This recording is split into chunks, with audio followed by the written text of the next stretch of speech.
Edición nocturna del informativo de France 24. Soy Valentina Torres Sánchez, los acompaño a repasar los titulares. En Belém reabrieron la COP30 tras 6 horas de haber suspendido las negociaciones a causa de un incendio en las instalaciones que obligó a evacuar a los presentes. El fuego fue controlado y no se registraron heridos, aunque hubo personas que requirieron atención médica por inhalación de humo. Estados Unidos anunció que elimina los aranceles a numerosos productos brasileños tras las negociaciones con el presidente Luis Ignacio Lula da Silva. Entre los beneficiados está la carne bovina, los vegetales, el café y el cacao. Esto tras imponer agresivas tarifas de un 40% adicional en represalia por el juicio contra Jair Bolsonaro. En México, la presidenta Claudia Sheinbaum condenó toda forma de violencia en medio de la segunda protesta en una semana de la generación Z, que reunió a cientos de personas. El llamado de la mandataria se produjo tras los violentos enfrentamientos del sábado, en los que la mayoría de heridos fueron policías.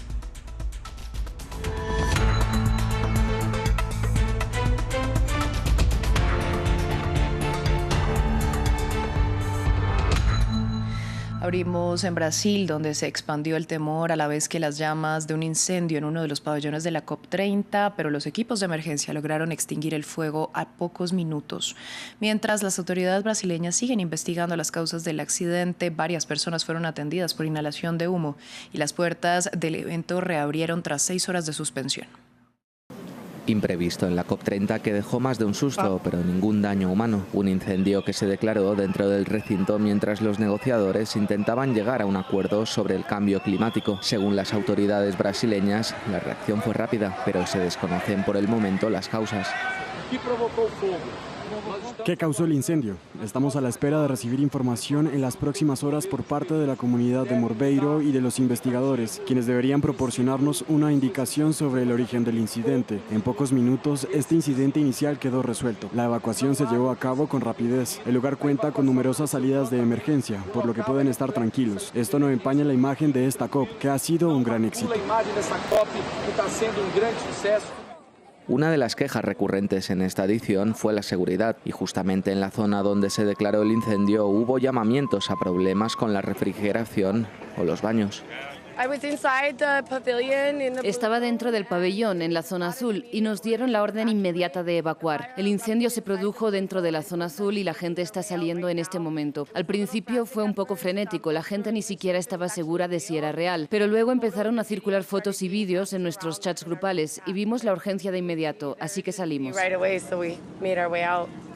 Unas llamas que llegaron el mismo día en que Guterres y Lula estuvieron en el recinto, donde ambos pidieron que esta vez sí se llegue a un acuerdo. Entre tanto, el presidente Donald Trump firmó la orden para levantar los aranceles del 40% a los productos brasileños que impuso como expresión de su disconformidad por el juicio a Jair Bolsonaro, condenado por intento de golpe de Estado. Tras varios encuentros con el presidente Lula da Silva, Washington y Brasilia limaron asperezas. Sin embargo, la retirada de aranceles se enmarca en una política más amplia frente al alza de precios para los consumidores estadounidenses de los productos importados, como la carne de res o el café. El 6 de octubre de 2025 participé en una conversación telefónica con el presidente de Brasil, Luis Ignacio Lula da Silva, durante la cual acordamos iniciar negociaciones para abordar las preocupaciones. Estas negociaciones continúan. También he recibido información y recomendaciones adicionales de diversos funcionarios. En su opinión, ciertas importaciones agrícolas procedentes de Brasil ya no deberían estar sujetas al arancel ad valorem adicional impuestos en virtud del decreto ejecutivo 14323. Hoy estoy feliz porque el presidente Trump ya ha comenzado a reducir algunos de los aranceles que se habían impuesto a ciertos productos brasileños. Mientras tanto, en la ciudad de Río de Janeiro, cientos de personas protestaron en contra de la violencia policial. La manifestación se produjo tras la reciente operación de la policía que dejó 2 muertos y tras la redada masiva en 2 favelas de la ciudad, en las que murieron unos 117 sospechosos y 4 agentes. Los ciudadanos exigieron que se acaben las masacres. Hoy participamos en la 14ª Marcha de la Periferia, que ocurre apenas unas semanas después de la mayor masacre en la historia de Río de Janeiro. Organizamos esta marcha con el lema «Fin de la masacre», porque lo que vemos ahora es el exterminio cada vez más profundo de los negros y los pobres en las favelas. y pobre dentro de las favelas. Es un día para recordar esta lucha y reconocer que la población negra aún sufre. Es importante criticar la política de muerte del gobernador del Río de Janeiro, Claudio Castro, que solo busca asegurar su reelección el próximo año. La presidenta de México, Claudia Sheinbaum, rechazó cualquier llamado a la violencia frente a la segunda manifestación convocada en una semana por la generación Z en contra de las políticas de seguridad del gobierno. Cientos de personas denunciaron este jueves que el Ejecutivo Federal encubre el crimen organizado, unas acusaciones que la mandataria calificó de calumnias, mientras en las movilizaciones del pasado sábado, los enfrentamientos entre manifestantes y policías causaron al menos 100 heridos. Sheinbaum versus la generación Z. La presidenta de México rechazó el jueves las manifestaciones contra su política de seguridad durante un desfile militar por la conmemoración del aniversario de la Revolución Mexicana. A pocos metros, en el Paseo de la Reforma, una marcha, la segunda convocada por la denominada generación Z, fue bloqueada en su paso hacia el Zócalo. Sheinbaum dijo que no cederá a las presiones de las élites, una referencia a la oposición de los gobiernos del PAN y el PRI y las políticas denominadas guerra contra el narco de Felipe Calderón. El que convoca a la violencia se equivoca. El que alienta al odio se equivoca. El que cree que la fuerza sustituye a la justicia se equivoca. El que convoca una intervención extranjera se equivoca. Saben que no nos vamos a someter a los intereses de quienes antes ostentaban el poder o gozaban de privilegios, ni a ningún gobierno o interés extranjero.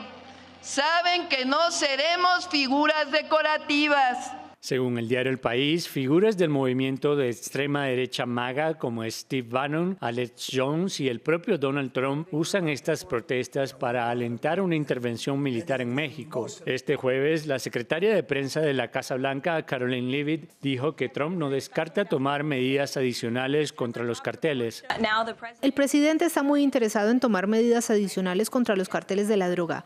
Ha sido claro sobre esto, lo ha dicho, y es una promesa que se le hizo al pueblo estadounidense.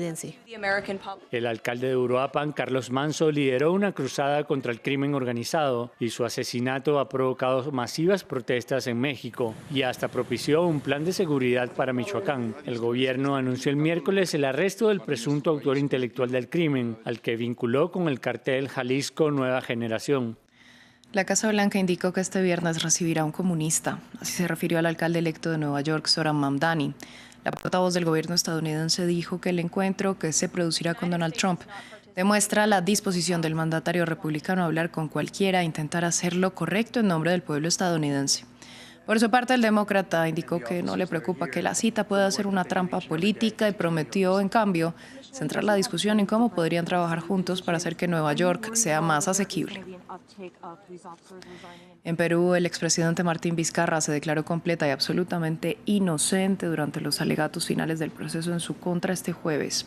La Fiscalía lo acusa por presuntamente haber recibido sobornos cuando fue gobernador de la sureña región de Moquegua. Yo soy inocente, completa y absolutamente inocente de los hechos que hoy se están viendo. Y si confío en la justicia es que confío en que van a valorar toda la intervención de la Fiscalía, de la Defensa y van a actuar de manera correcta. Por eso que nunca se ha pasado por mi cabeza la posibilidad de una fuga. Delante de los tres magistrados he dicho que voy a venir la próxima semana, el miércoles 26 de noviembre a las 9 de la mañana y acataré la decisión que tome la jueza y los dos jueces. Obviamente, estaré aquí presente. Claro, con la confianza que voy a ser absuelto por la contundencia de los argumentos. Cerramos en Colombia, donde científicos retiraron los primeros 5 objetos y fragmentos del afamado galeón San José. Se trata de un cañón, una taza de porcelana, varias monedas, 2 fragmentos de porcelana y restos de sedimento asociados a estos objetos. El navío reposa en el Mar Caribe, a unos 600 metros de profundidad, cerca de la ciudad colombiana de Cartagena. Fin del informativo, volvemos en breve.